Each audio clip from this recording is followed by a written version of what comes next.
Arpita madam, Teesta madam, Soma madam, টুনটুনি madam আর সৌমেন্দ্র দলপতি বাবু যারাই এসেছেন, বিশেষ করে আপনার গ্রামের ভাই মনে হয় সেসব মানে রান্না হলো কিনা, হারমোনিয়ামটা আছে কিনা, ঘুমটা খোলা আছে কিনা, সত্যি কিন্তু কথা।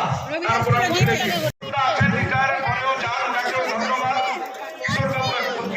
চলে গেছেন, আপনারা চেনেন, একজন অপারেটর করেছেন গ্রুপটি, তিনজনের কাজটা সাফল্যে যদি কেউ আনন্দিত হয় তারা হলো শিক্ষকরা, শিক্ষাকর্মী, অন্য কেউ নয়। কিন্তু সত্যি আমি পরম মঙ্গলময় ঈশ্বরের কাছে প্রার্থনা করি ওর আরো উত্তরণ হোক আগামী দিনে।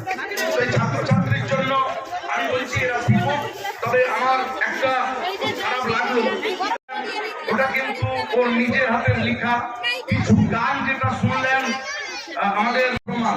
যাই হোক, নেচেছে ভালো, এজন্য ধন্যবাদ। কিন্তু আগামী দিনে আপনার এলাকায় যদি কালচারাল অনুষ্ঠানটা হয় যে রঞ্জন বাবু খারাপ, তখন কিন্তু রঞ্জন বাবুকে আর বুঝতে রাখে না, এটাই গণতন্ত্রের নিয়ম। কারণ গণতন্ত্র আব্রাহিম লিঙ্কন বলেছেন for the people, by the people, of the people. তো সেই পদক ধরি চরিত্রে আমি আরো মাস্টার করেছিলাম 2002 সালে, তখন অনেকটা যুবক ছিলাম, এখন পুরো বয়সটা বেড়েছে। তো তখন ডমরু কৃষ্ণ বলে একজন আছেন, সাধারণ পরিবারের, সান্তালি পরিবারের একজন যুবক, কিছু বোঝে না, পড়াশোনা নেই এবং অত্যাচারিত, নির্যাতিত। তো আরো মাস্টার শিক্ষক নেতা ওকে মিটিং এ ডাকছে, ও যাবে না। তখন এবার ডায়লগটা বলি, ভুল মাফ করবেন, আসতে হবে ডমরু, এই পথে বাংলার প্রত্যেকটা মানুষকে আসতে হবে, এই পথই আমাদের পৌঁছে দেবে অভূতপূর্ব গণ আন্দোলনের পতাকা তলে। প্রত্যেকটি গণতন্ত্রের মতো এগিয়ে যাবে লড়াইয়ের ময়দানে। যারা স্বর্ণভূমিতে সৃষ্টি করেছে কৃত্রিম দুর্বৃত্ত, সপ্তপর্ণা ঘোষের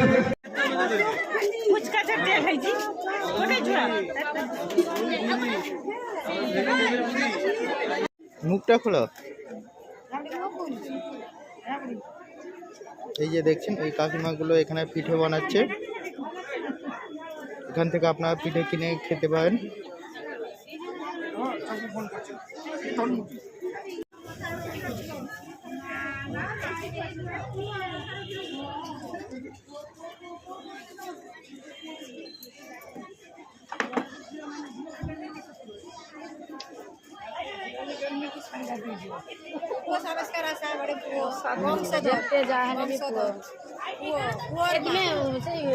ये ग्रुप रोचे कि प्रतिदिन जाओ से मगु रोची काटली করে যাও কাজ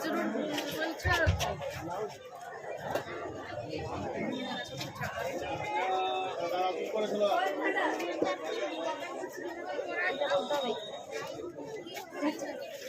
বাবা সুস্থ বলা তুমি হ্যাঁ আর পুরো দিন কি করি বলে রোজে নষ্ট করো না যাবে কি খালি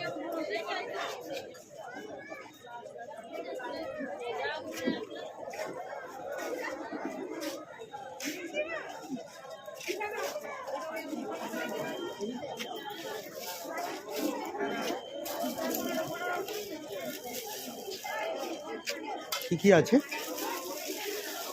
এটা মালপোয়া আছে, এটা দুধ পুলি আছে, এটা মশলা রোল পিঠা, এটা নলের গুড় দিয়ে রোল পিঠা, এটা হচ্ছে আপনার এমনি পুলি, এটা পাটি সপ্তা, আর এটা হচ্ছে আপনার পোড়া পিঠা, আর এটা তো বললাম, আর এটা এমনি